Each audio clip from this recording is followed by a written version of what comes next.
We took a leap of faith when we left our full-time jobs to start Rye and Pine, a microbrewery based in Singapore. My brothers and I only had a couple of years of homebrewing experience before we started the company. When the COVID pandemic and lockdown hit us, the brewery came to almost a halt. We had to react fast. We started doing home deliveries, something that we have never done before. However, as we were predominantly a B2B model, it was challenging to pivot entirely to B2C from a cost perspective. This was what motivated us to join the BCG Rise for Business program.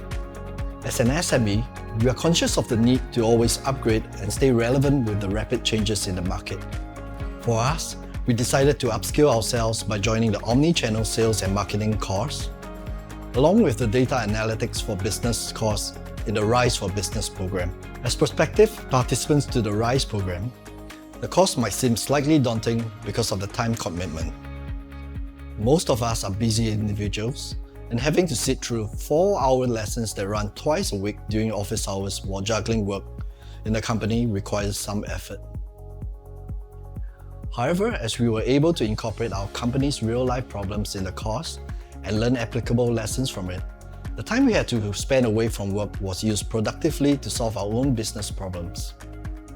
For example, the BCG Rise program covered useful topics such as RFM segmentation that helped us with understanding our customers better, using data analytics to perform deeper analysis on our sales data also allows us to paint a clear picture on what is really going on without the reliance on second guessing.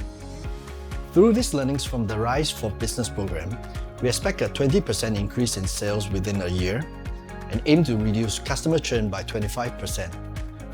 From a qualitative standpoint, we are already observing positive changes in the way we work. Communication within the team is much more effective. The sales team also operates with increased confidence. If I have only one piece of advice for SMEs or business owners like ourselves, it would be that you need to embrace technological advancements that are constantly evolving and to ensure that our talents are constantly upskilled to handle these changes. Cheers!